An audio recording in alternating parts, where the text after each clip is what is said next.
Hello, I'm Ian Deviser, Superintendent of the Lyme-Old Lyme Schools, and I'm here with Mr. Noah Ventola, the Administrator for our pre-K program here at Center School. Mr. Ventola, why don't you take us through what a pre-K classroom will look like this year? Thank you. So pre-K will look a little different this year because we are taking a lot of steps to make sure that we're keeping our students as safe as possible. To start with, when our students arrive at school on September 1st, one of the first things that we're going to do is we're going to teach them about effective hand washing techniques. This will support a lot of the work that our parents are doing, but we want to make sure above and beyond all else that our pre-K students know how to effectively wash their hands and keep themselves clean. In addition, in our classrooms, we've made several changes this year. First, as you look around our classroom, you'll see that all of the extraneous and extra furniture has been removed. We've removed all of the furniture to make sure that we have maximized square footage, to make sure that we can take as many steps as possible to keep our students physically distanced. We've also taken some additional steps. For example, each student will be issued his or her own student materials. There will be no sharing of materials in our pre-K classrooms. And so each student will have a Tupperware box that has his or her pens, pencils, crayons, scissors, or other student materials that they need during the day. Also, along with individual materials, students will also have frequent hand washing breaks and opportunity to use hand sanitizer built into their day. Certainly before students eat, before snack time, or before lunch, students will be required to wash their hands. In addition, because we're using a cohort model at Center School, students will be spending more time in their classroom or outdoors. They will not be going to the cafeteria to eat lunch this year. And so when they're in their classrooms for lunchtime, they'll be required to wash their hands before lunch. They'll be eating lunch in the classrooms. We'll have half the students sitting at tables, and the other half of the students will be on mats around the classrooms. And students will be rotated through. At the conclusion of lunch, or any time that we are having students eat, we will have Region 18 custodial staff in the classrooms to clean and sanitize the areas. In addition, one note about custodial staff. We've transitioned custodians, so we actually have 2 full-time custodians at Center School during the day. Their primary job will be cleaning and sanitizing surfaces during the school day. So they'll be going around and they'll be wiping off door handles, they'll be cleaning bathrooms, and making sure that those frequently touched surfaces are sanitized. We will continue to offer our pre-K students with specials. Specials will take place at several different locations around the building. All of our teachers have been provided with walkie-talkies so that they can communicate with each other, so that we can avoid having classes interact with each other. That is key to the cohort model. We want to make sure that we're taking every step that we feasibly can to keep our cohorts separate.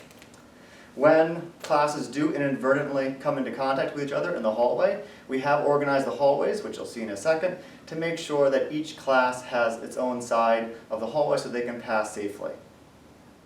Hello, here we are at Mile Creek School with Principal Kelly Enoch. Mrs. Enoch's going to show us what your average classroom is going to look like this year.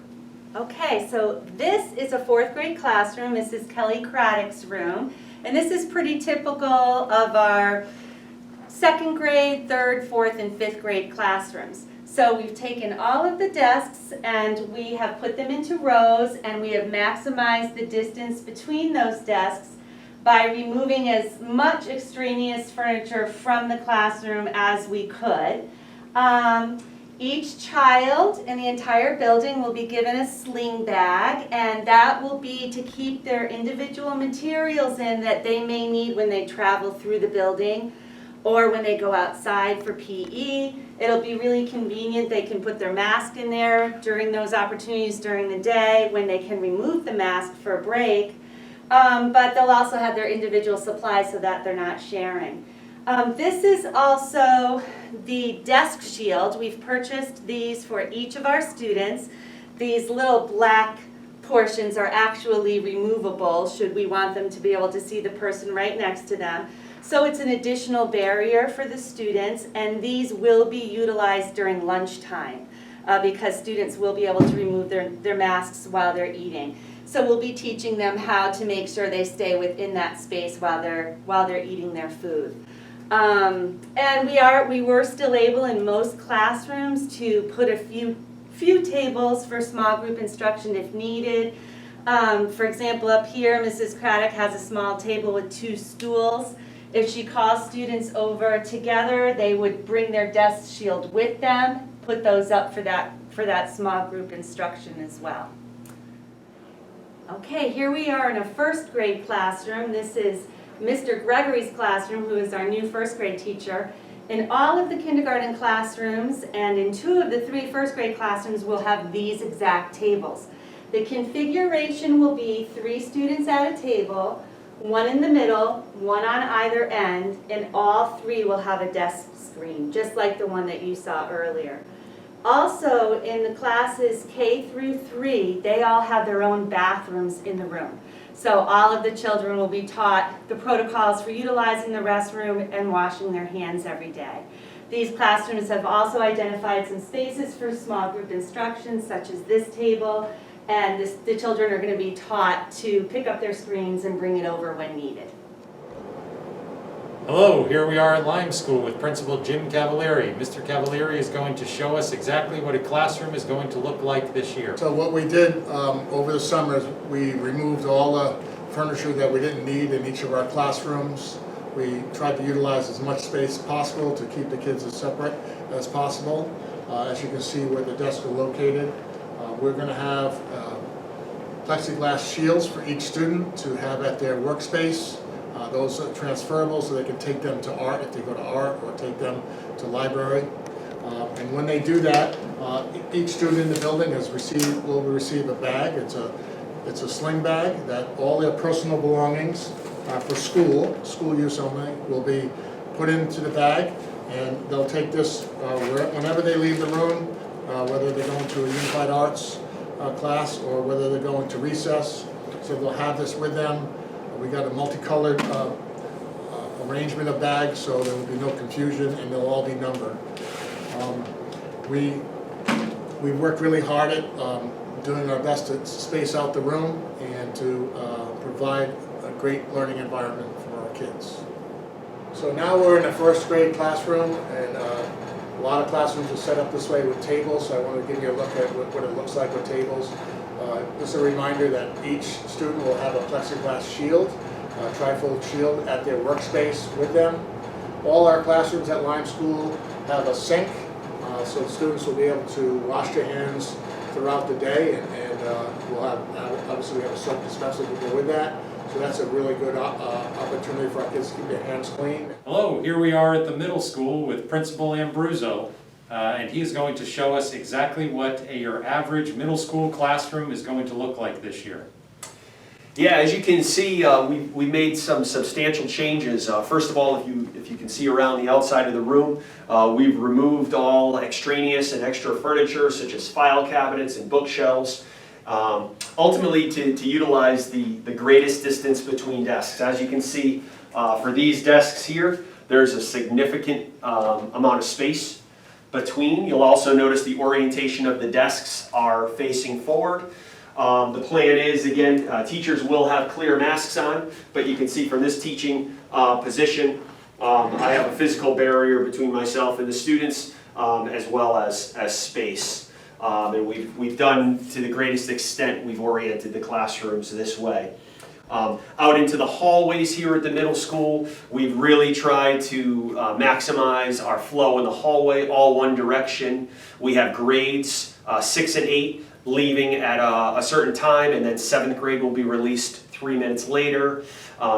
We've eliminated the use of lockers during the daytime, which really causes congestion. And so we believe the flow in the hallway is going to be much smoother.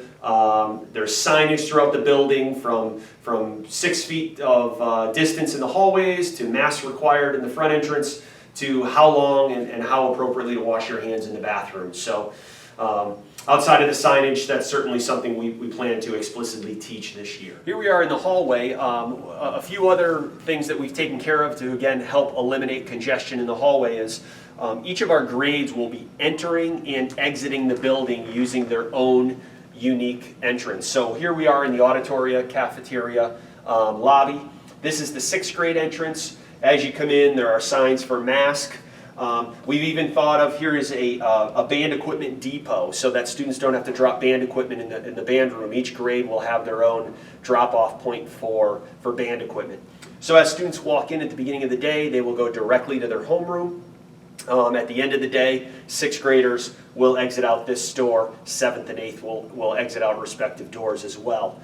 You can see on the floor we have signage for both one direction flow, and then also over here as we move to the cafeteria we have signage that demonstrates how spacing should occur at a minimum of 6 feet.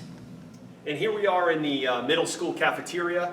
As you can see, we have tables that are spaced out appropriately. The way it's going to work this year is we have 2 areas where we're going to eat. There are going to be 45 students in the main cafeteria, while we have tables set up for 45 students in the gym. We traditionally hold up to 200 students. The way it's going to work, student 1, student 2, and then another 6 feet apart is student 3, all facing in the same direction. So we've taken some steps, especially without masks in here, that we meet the minimum 6-foot requirement. Hello, here we are at Lyme-Old High School with Principal Jim Wygonick, and Mr. Wygonick is going to walk us through what your average classroom is going to look like in the high school. Hello parents and students, we're excited to see you come back. As you see as the camera pans around the room, we have taken all the general ed classrooms, we've removed all the extra furniture, which has enabled us to greatly spread out the student desks and the teaching area to meet all the remote or the social distancing guidelines. Any class that has a class size that is too large for a traditional classroom, we will schedule those classes to meet in a larger instructional area so we can maintain those physical distancing guidelines. Another area that I'd like to share with you is on the first floor in our science labs. We've added these portable smart boards that allows the teacher to teach from a different angle. And we were able to rearrange the furniture to allow a more distancing of all of our students. So now we can take advantage of the entire room to use as instructional space, where we've taken the instruction area and we now can have students sit in the lab space areas and still be able to see the teacher and enjoy the instruction from the smartboard. Other precautions we have taken in the building is we've created a one-way traffic pattern to eliminate the amount of students passing by each other. We've also added 2 additional lunch waves, so we only have 2 to 3 students per cafeteria table that typically can seat 12. We've added some additional satellite eating areas, so we'll be able to really spread our students out during lunch waves. And the one-way traffic patterns and the dismissal and arrival patterns have been also adjusted to promote social distancing. Thank you. Signage has been posted throughout our buildings showing the various mitigation strategies used to prevent disease. Students and staff will notice these as soon as they walk into the building.